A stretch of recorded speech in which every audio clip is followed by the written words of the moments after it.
Hi, good evening. Welcome. Glad you made it. Our attendance drops off a bit in the summer, I'm noticing. So I don't blame anybody. Um,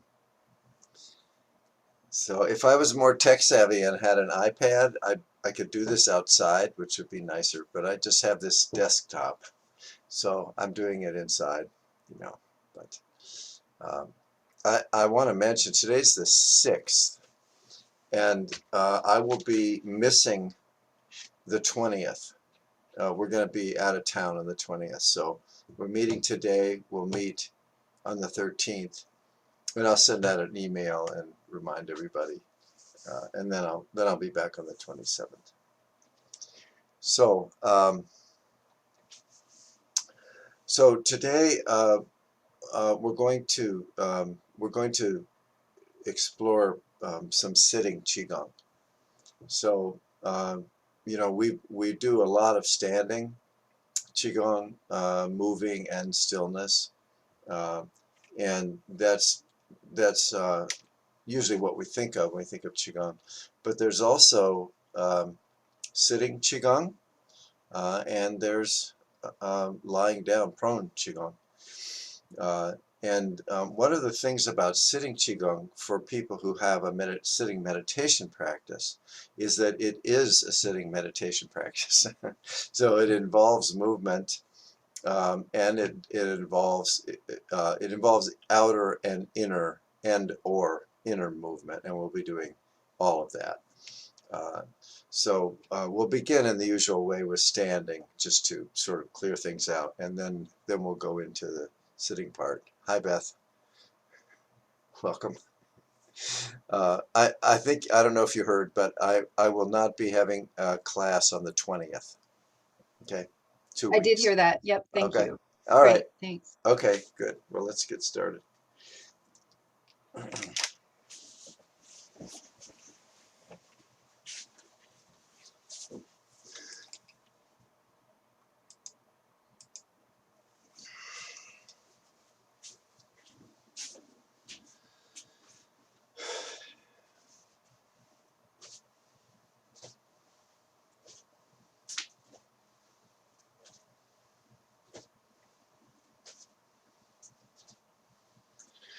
We're going to be working or practicing with this twisting, and the spiraling motion is one of the basic motions in nature. So if you take a bath and pull the plug out, the water will spiral down the drain clockwise. And of course, spirals exist in nature all over the place. So it's one of the fundamental patterns, and there's a yin and yang to spiraling. So if you just notice here, when you turn and sink under the weighted foot, you're spiraling. Tricia Yu even says we're corkscrewing, she calls it. We're corkscrewing into the ground. So there's a spiral, a clockwise spiral, going down into that weighted foot. And then there's a counterclockwise spiral as you come up off of it. So you're always spiraling clockwise on one and counterclockwise on the other. And the reason I mention is that we'll be doing this with the sitting.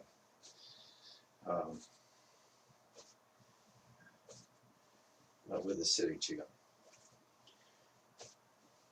So another way this is referred to is the wind up. So if you're going to throw a ball, you don't just throw it. You wind up. You sort of spiral down, corkscrew down into the weighted foot, and then you unspiral to go out. So this is fundamental for martial arts. So with punching, there's even a turning of the fist. and punching, and there's a spiraling of the body. There's a twisting of the body to put power into the extend power into that fist.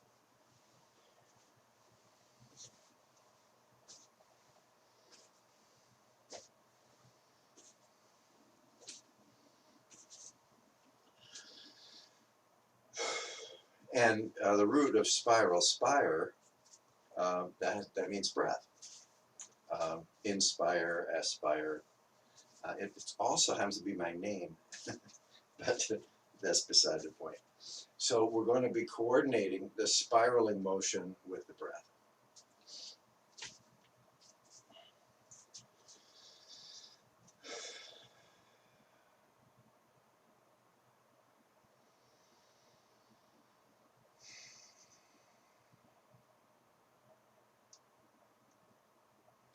Now, just in standing in this stillness, if we just bring to mind the practice we were just doing, the turning, the Tai Chi twist, then we're spiraling with the mind. We're spiraling internally just by remembering the movement.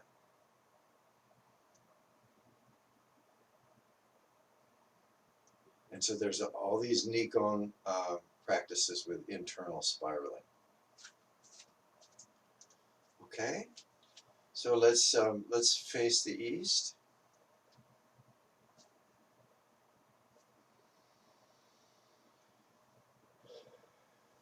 Down to the east.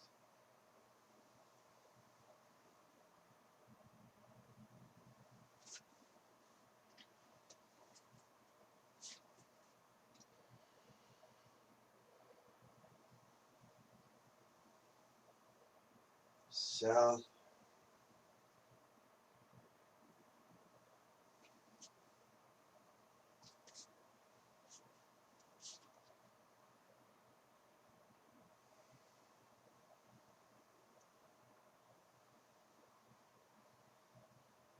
West.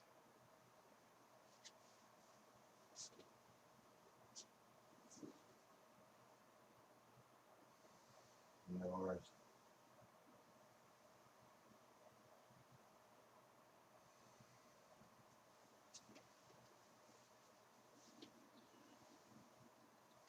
Up.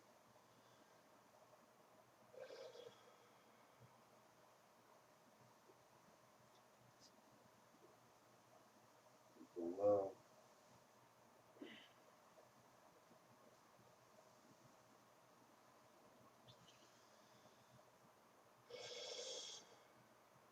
Within.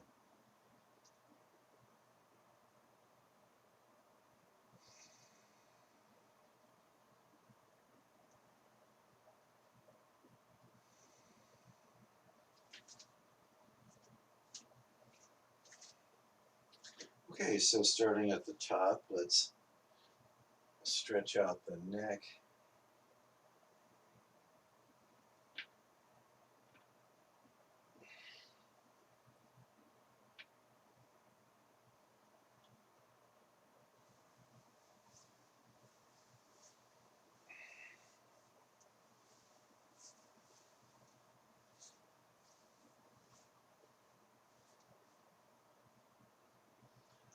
And then moving down to the shoulders.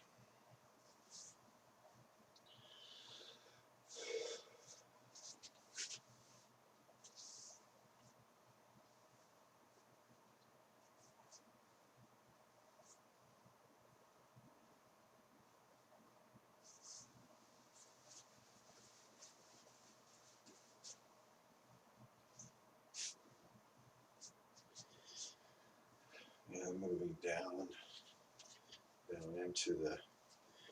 This is the chest, but it's also the shoulder blades. So we tend to give a lot more attention to the front of the body than the back. But we're also sort of trying to touch the shoulder blades together.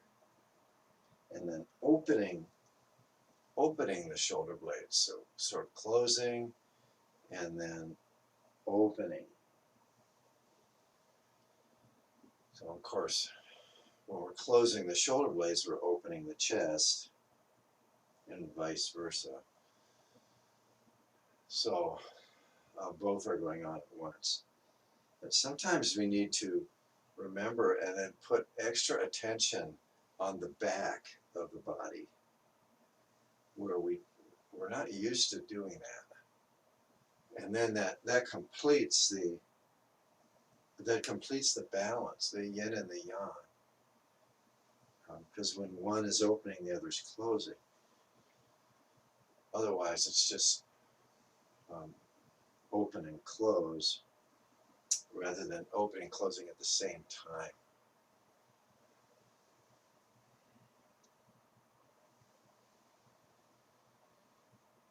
And if we bring our attention more to the back of our body on purpose, that tends to balance us more.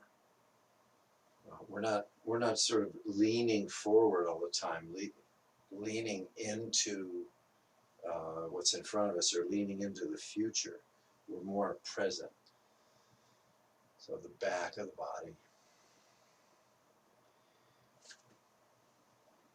If we were Kuan Yin and we had 10,000 arms, we could do this, the front and the back at the same time, but we can't do it. So we just have to visualize.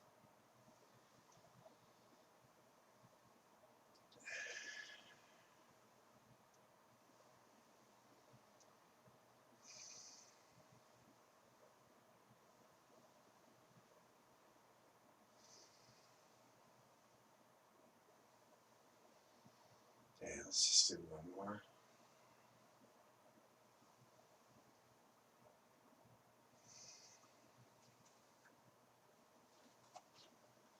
Okay, and then tucking the pelvis.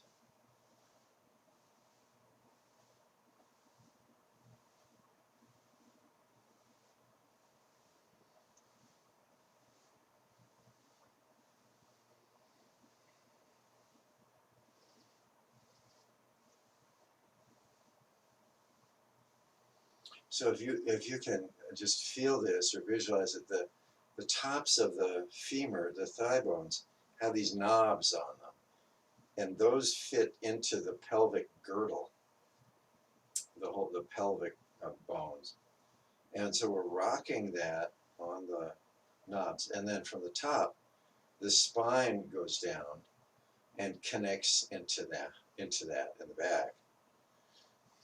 So we're flexing that.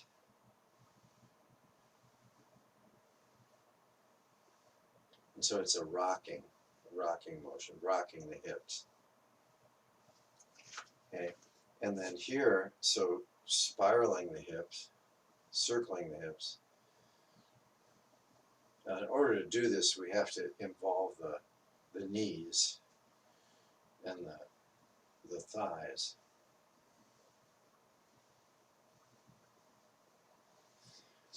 And like so much in Qigong, we're going to do this one direction for a while, and then go and do it the other direction. Again, just to have that balance.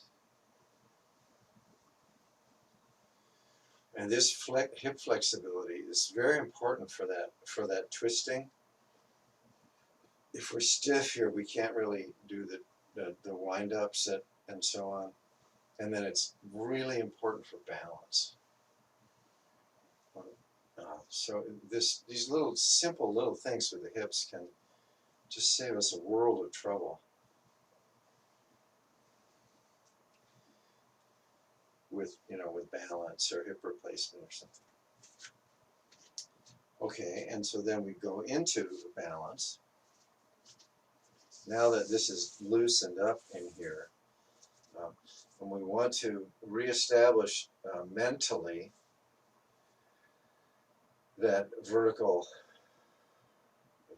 axis, and also feel it. And the way some people feel this is that they just feel like the body, that is the muscles and the ligaments and so on, is just hanging on this upright structure. Even the skeleton is kind of hanging on this this unseen vertical structure, like an overcoat on a coat tree. It's just hanging there on this nice vertical line. And you can adjust this a little as you don't just naturally fall into it always. You may have to move the hips a little bit or feel it, and feel in the bottom of the feet that you're evenly weighted. So now if you then can visualize this line going right down between the feet, and as you shift to one side and bend the knee a little bit, that line now, when the line's right over that weighted foot, then the other foot isn't needed anymore. And as long as you can maintain that line,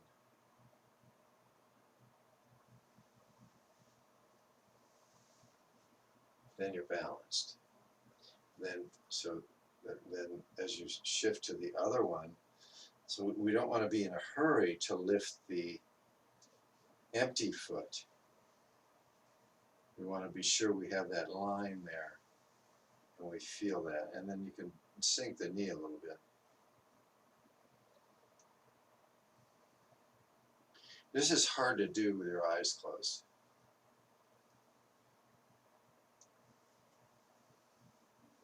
And then once you feel that you're steady, then you can move the other leg if you want to. Move the arms.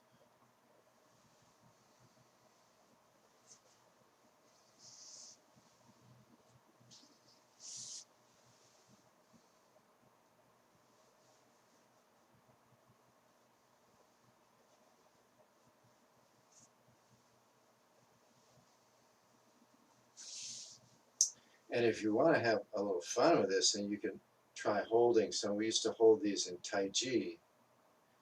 This is golden pheasant, stands on left leg. And just sort of hold these for a little while. It'll make your thighs stronger and really improve the balance. So those can be a standing meditation, every bit as much as the two-footed ones are. Okay, all right. Okay. So when we do these warm-ups, I kind of skip down from the upper dantian or middle dantian down to the hips. The lower dantian.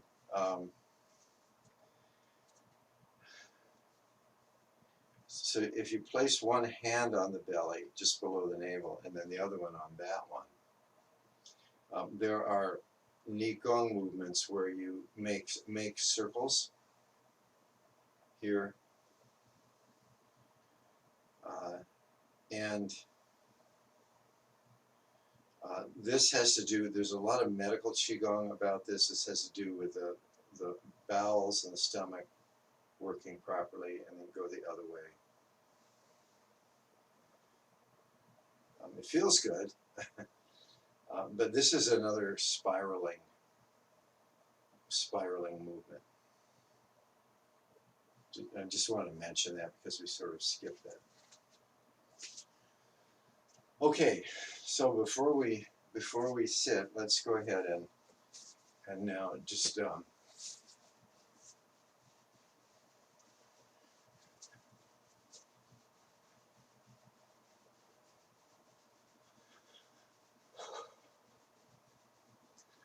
I hope that you do this from time to time when you feel that you need to. It's so basic, and it's just so effective. It's kind of amazing. And of course, you feel the body intensely. And if you move attention to the mind while you're doing this, you may notice that the mind is quite still.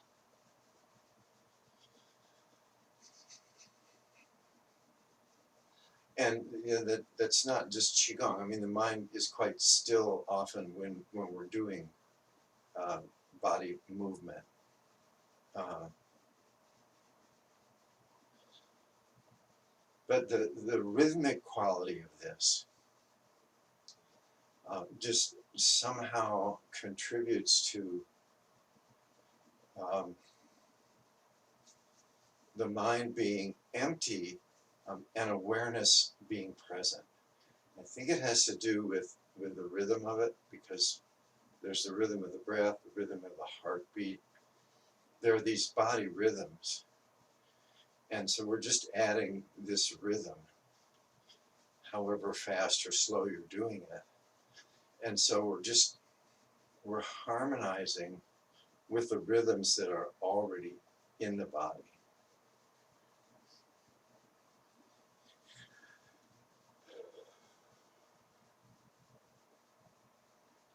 Then the empty mind just makes room for, it just releases this bigger mind, this bigger awareness.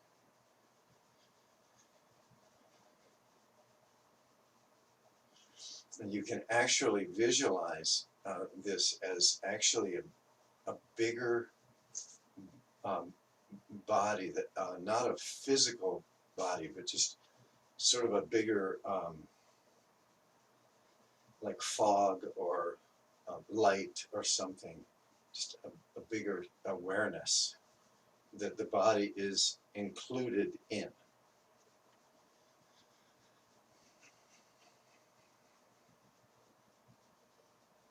Okay, and that's all around. That's front and back, side to side. It's like the body is within this, this sort of this cloud, this warm consciousness.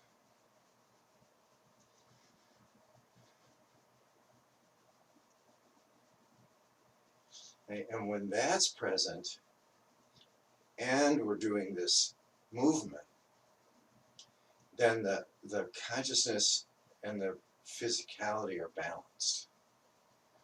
We're not just spacing out into boundlessness, and we're not just lost in day-to-day physicality, but there's a balance.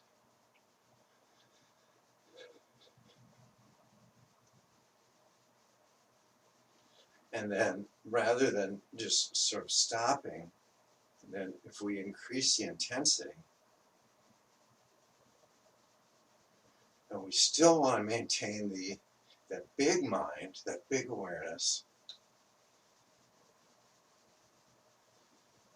even in the midst of this, all this body movement, there's still this bigger sense.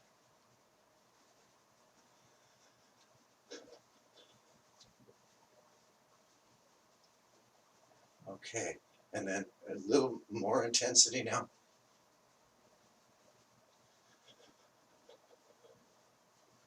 Okay, and then let's just stop on the count of 3. 1, 2, 3.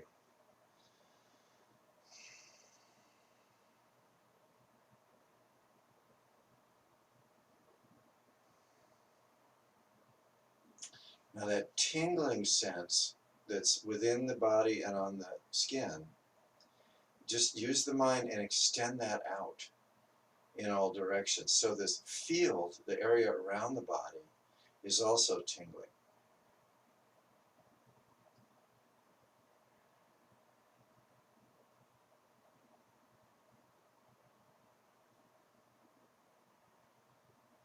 Okay, very good, very good.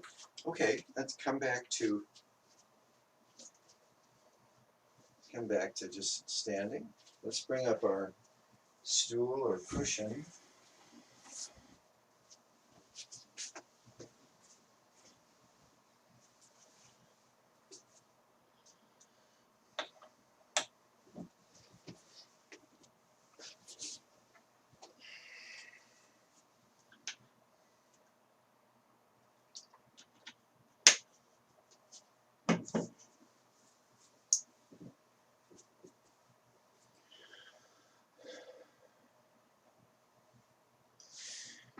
Okay, and we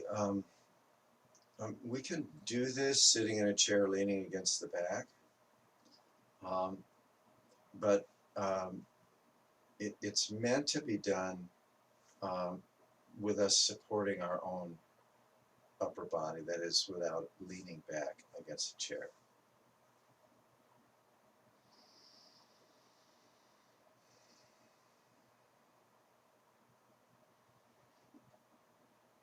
And normally when we do sitting meditation, we sort of sit down and assume our posture and then begin whatever the meditation is that we're doing. But the body doesn't move. And in sitting Qigong, we're doing sitting meditation in the sort of the Buddhist way or the normal way, and we're utilizing the movement of the body. So let's just begin by dropping our attention straight down the body and just feel or imagine the perineum. So this is right in the middle of the body where the body contacts the cushion or the chair, in the middle. And that's on the central line, central axis. So it's lined up with the abdomen, the heart, the head, and so on. Now, it doesn't have to be a point. It can be kind of an area. But let's drop our attention there. And then we're going to, we have that vertical axis. We're going to take that axis right at the perineum and then lean to the right. So now it's angled to the right. And then move around, lean forward, and then lean to the left, and then lean back. So we're going to circle the upper body, and it's pivoting around that point in the perineum. And this is just comfortable, okay? Just allow this spiraling, this circling.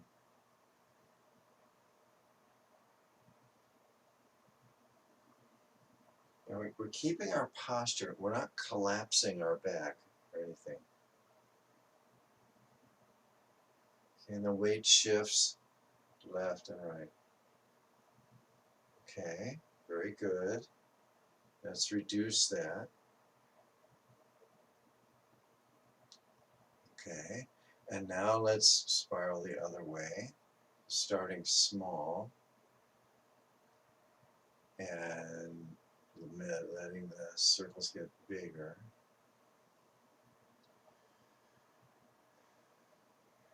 Okay, so clockwise and counterclockwise.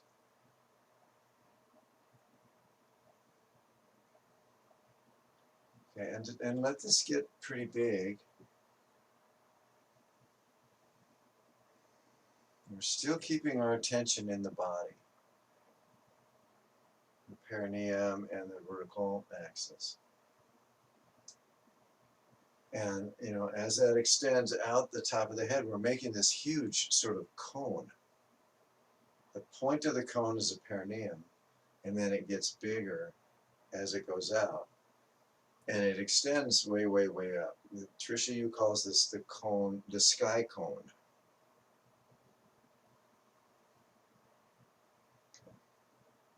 All right, let's reduce. Okay, very good. And then just sort of, now this is just like the water going down the drain. And then it comes into stillness. Okay, let's do that again. Let's do it the other way. So counterclockwise, start smaller, let it get bigger. We're keeping the posture.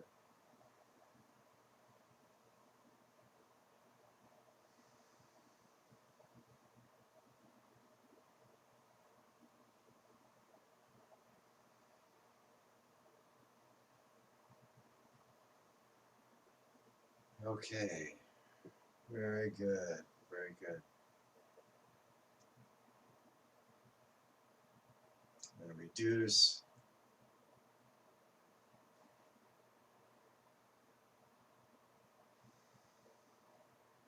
And now let's do the same movement in stillness. So with the in-breath, we're going to visualize the spiral going clockwise, spiraling down into the perineum. Out breath, it unwinds.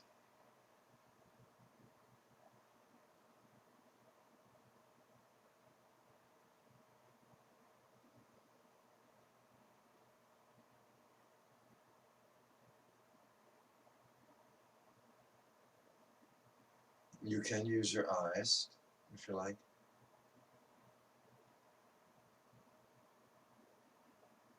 Okay, now independent of breath,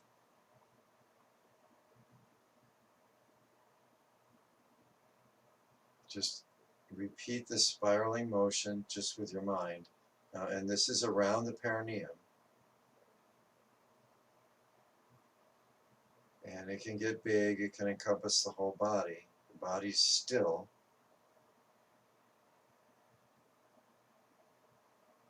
You can be going clockwise or counterclockwise, either way.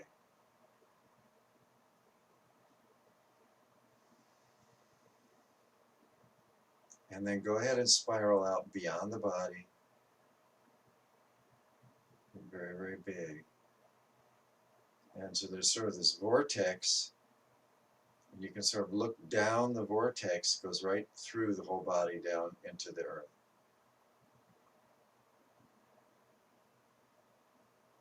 Okay, and then reverse, you go the other way. You can use the eyes if you want, but stay within the body.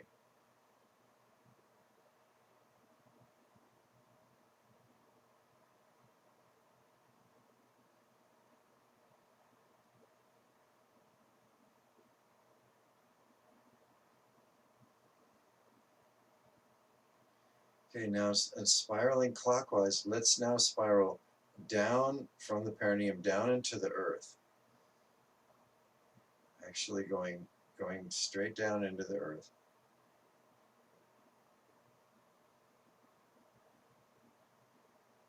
And you can unwind it back out from the earth if you like. So this is earth chi, ancestral chi, connecting to that. And then the body, this is the human.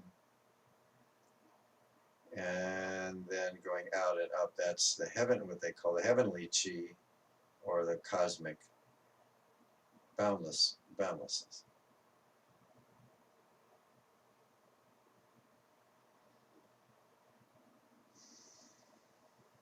Okay, very good. Now let's let that calm down. And just come back into this awareness of this column of light or consciousness.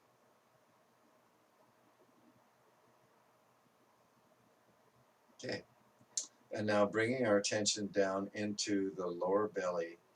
At the end of the out breath, there's a still point. Just locate the point that first moves with the in breath. This will be down in the abdomen, above the perineum. But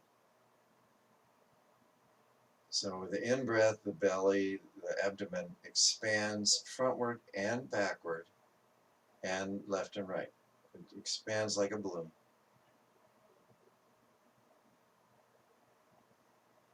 And then relaxes.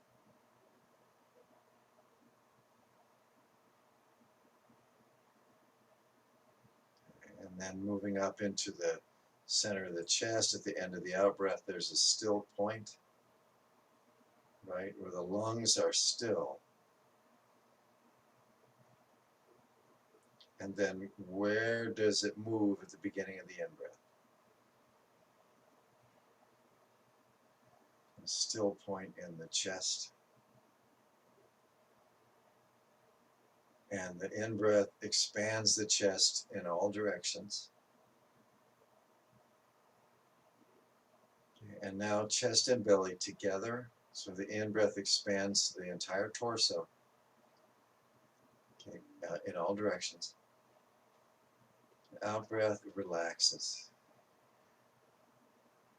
And then that vertical line becomes clear.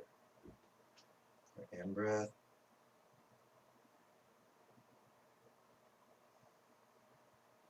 Out-breath.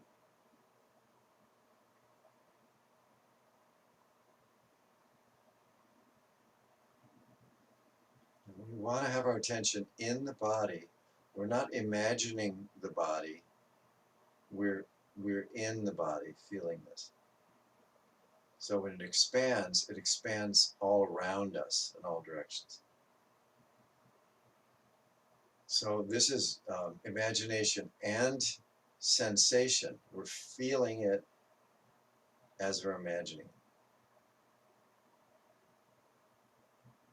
Mind and body are one.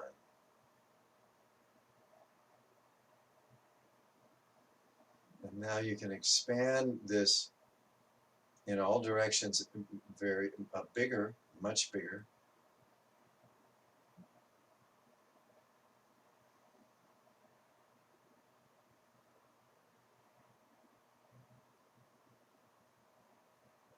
With each breath, you can expand farther out in all directions.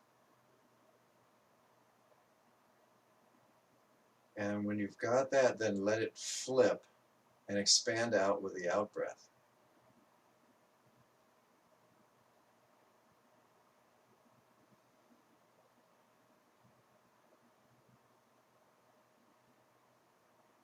And then when you're ready, just have this sense of being much bigger in the body and also all around the body. And the breath is just happening.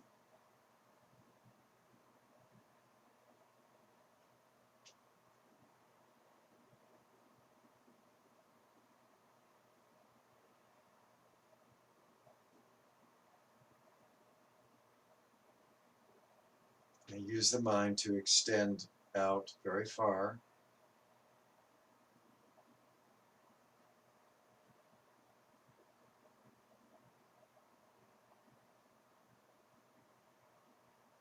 And come back in to the awareness of this vertical axis that's holding this body up.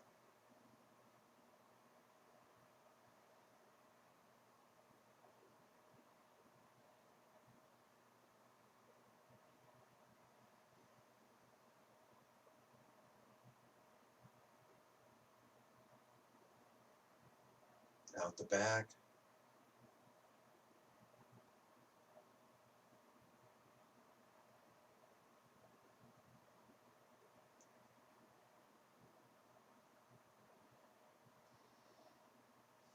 Okay, let's take a few more breaths.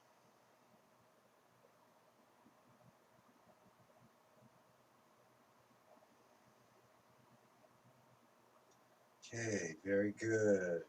Okay, let's loosen up a little. Do the turtle coming out of its shell. So we're just going to lead with the chin and lean forward, tuck the chin as we lean back. In breath going forward.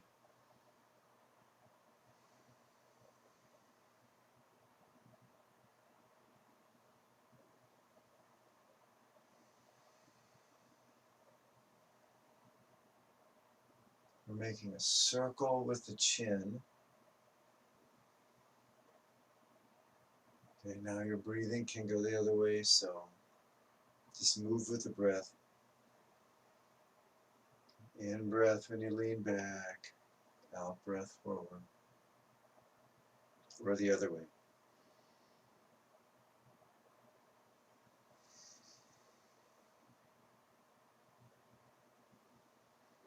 And again, we're rocking, we're pivoting on that perineum point.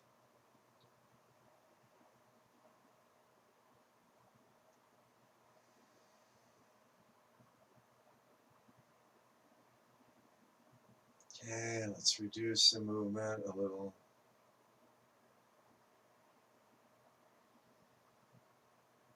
Okay, and when we end, we'll tuck the chin, come back to our posture. And now let's do the reverse. So we'll lead with the chin, lift the chin, and then tuck the chin when we're back.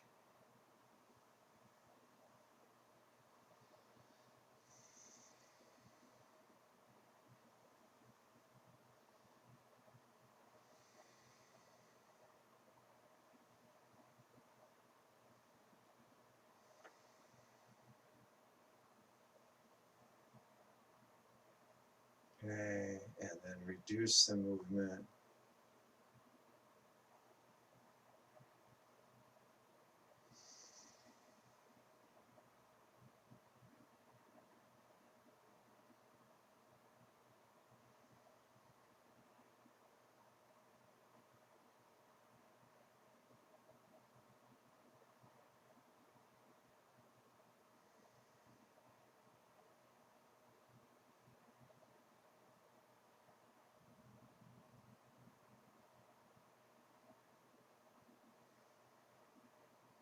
Okay, and so we want to come into this balance, the awareness of this bigness, this big body in all directions, this sort of cloud-like, and this strong, upright, vertical connection from earth to sky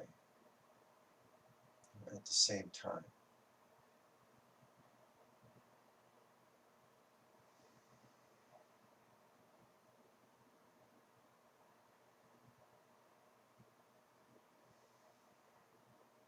Okay, okay, very good. Now let's gently, so place one hand on the back of the head and the other hand on the forehead opposite. And what we're going to do is just very gently, we're going to lift the head, very gently, lift it up, move it back a little, and then set it back down.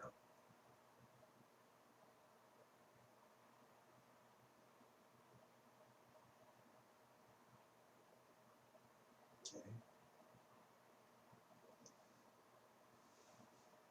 And we're tucking the chin,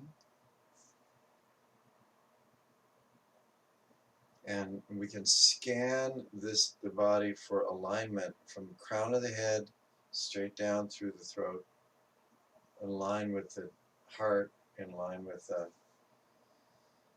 belly, the perineum.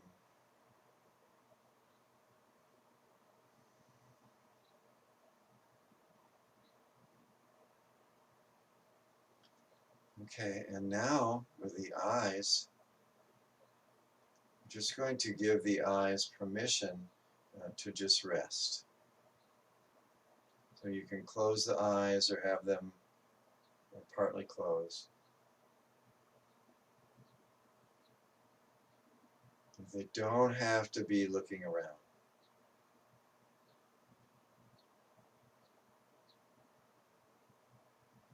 They're just resting, these two spheres.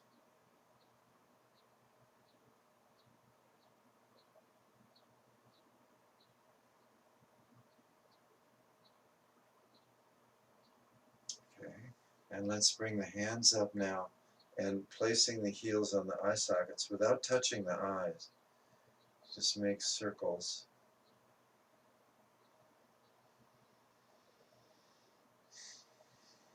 Notice your breathing.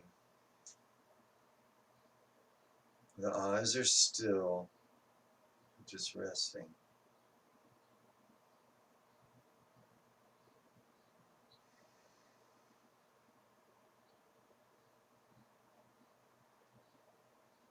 Okay, and so stroking the forehead a little, and you just so we're massaging the temples, the forehead, the upper jaw, whatever you want. Relaxing the face, relaxing not only the muscles in the face, but the sense receptors, the eyes, just rest. Nose, tongue, the ears. We're just saying, just rest. You don't have to be alert.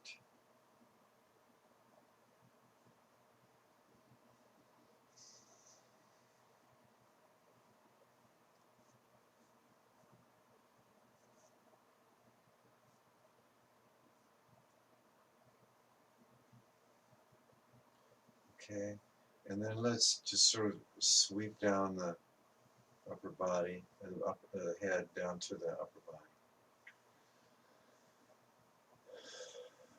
Okay. You know, the eyes are still resting. And we notice that we actually can be very aware of the inside of the body, the spine, the organs, muscles, the position of the body. We can kind of see it, but not with the eyes.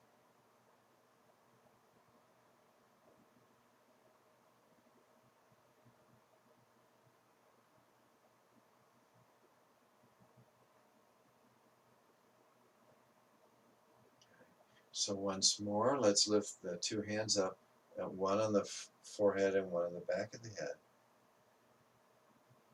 And just very gently, just lift and set the head back right on top of the spine. It just balances, and then tuck the chin.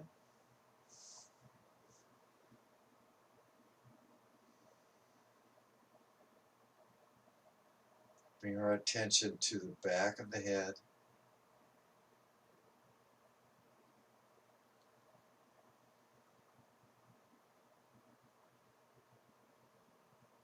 The back of the neck, back of the shoulders, and the back of the torso. And when we bring our attention to the back of the body, we tend to just drop right into this posture because we're balanced front to back.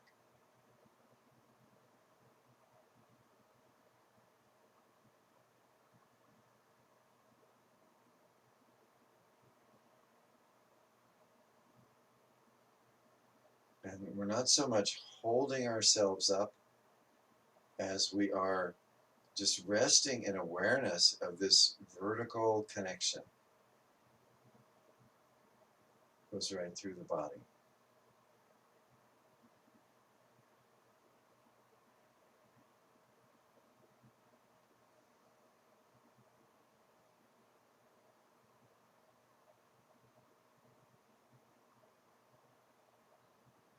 Okay, now let's go back to spiraling.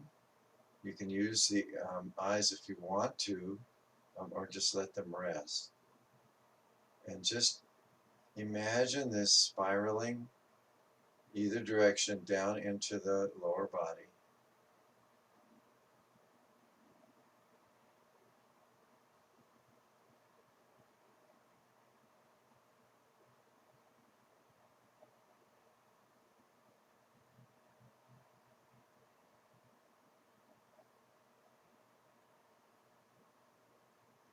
And then when you're ready, then reverse the direction of it.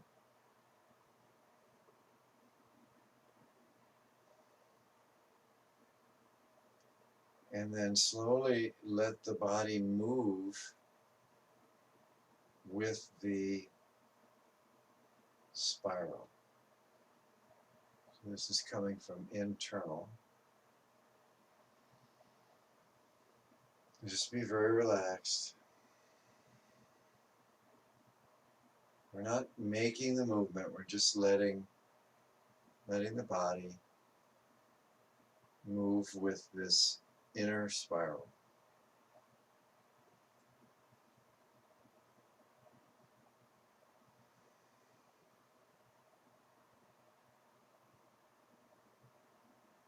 And reduce the movement. Go into stillness, and when you're ready, then reverse, but starting from inside the body. Let the movement of the body come from within the body. Start real small.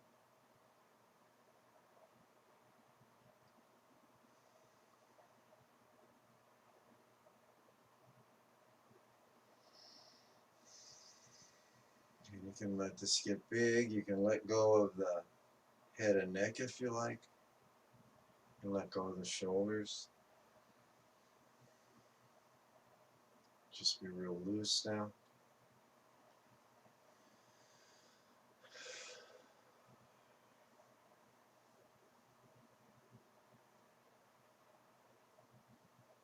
And then slowly just let this just move into stillness. As soon as we sense the stillness of the body, we immediately are aware that there's movement within the stillness. So there's the tingling, and there's the breath and heart. So there's always movement in the stillness. There's always stillness in the movement.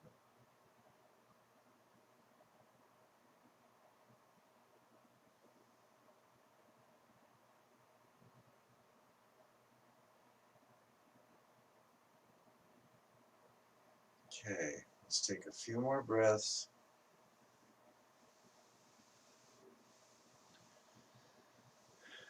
Okay, so that's some sitting qigong. There are many others, and you can actually do the standing movements, like cloud hands. You can do these. You can do tree and spring. You can do many of the standing movements you can do seated, and that's fine. I wanted to move this more into the stillness, the sitting meditation. Okay, well, let's go ahead and do the close. 1, 2, 3.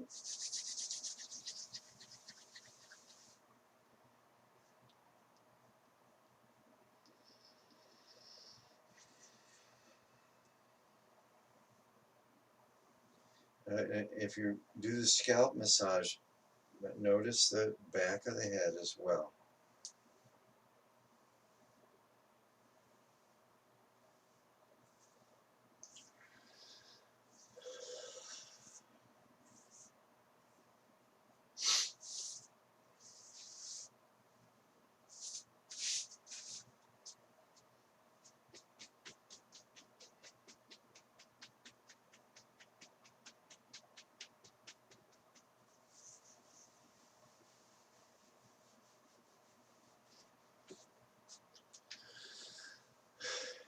All right. Well, thank you so much for your presence and for your practice. And now you can slip away from the Zoom, or you can stay for questions and comments.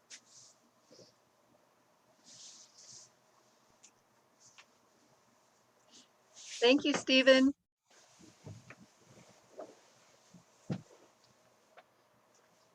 Thank you, Stephen. Bye, Todd. Hi, Todd. Bye, Todd.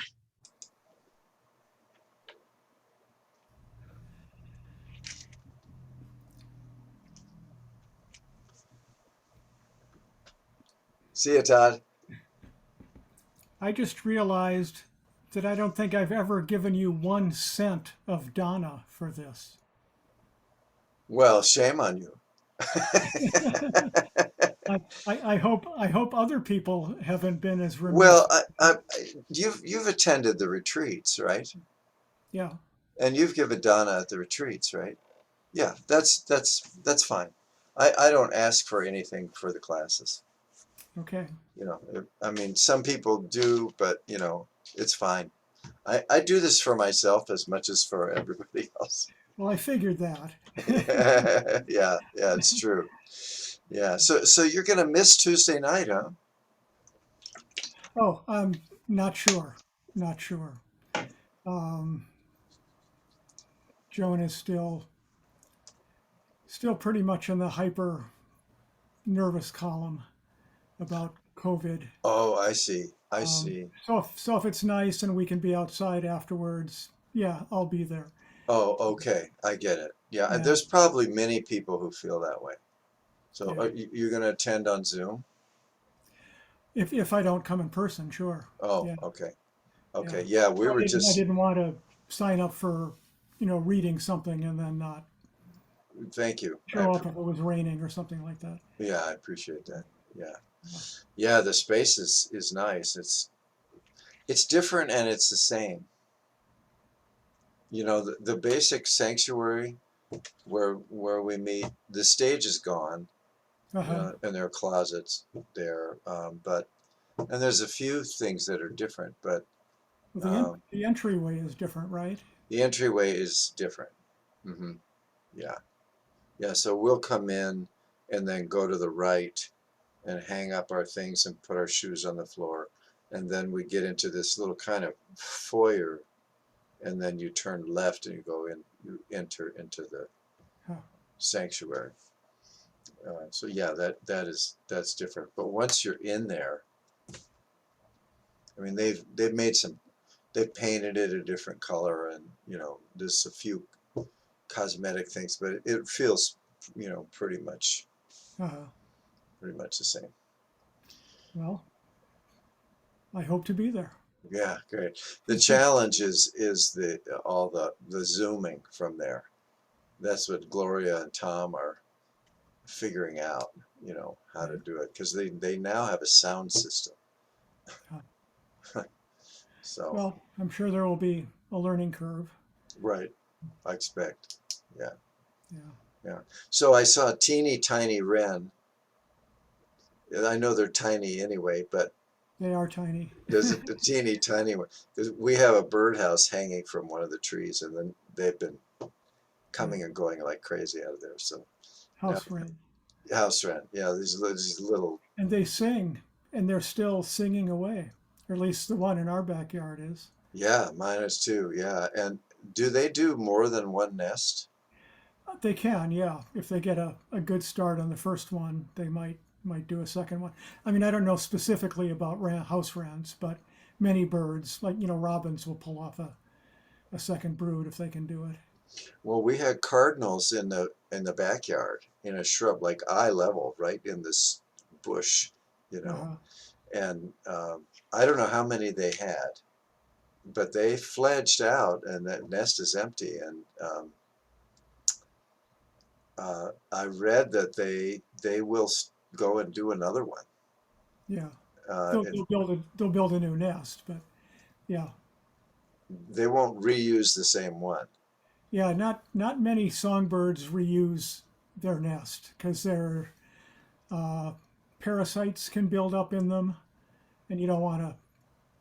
You want a clean slate for A the new house. the next brood. Yeah. Yeah, yeah. Sometimes like mice or voles will use an empty bird's nest in the winter as a shelter. Mhm. So they, Yeah, they it's good. don't It's get great. reused. Great. It's a great summer so They far. don't get gentrified, but they kind of go the other direction. So Yeah. Okay, Todd. Well, thanks for showing up. And, alrighty, yeah, we'll see you. see you. Bye bye.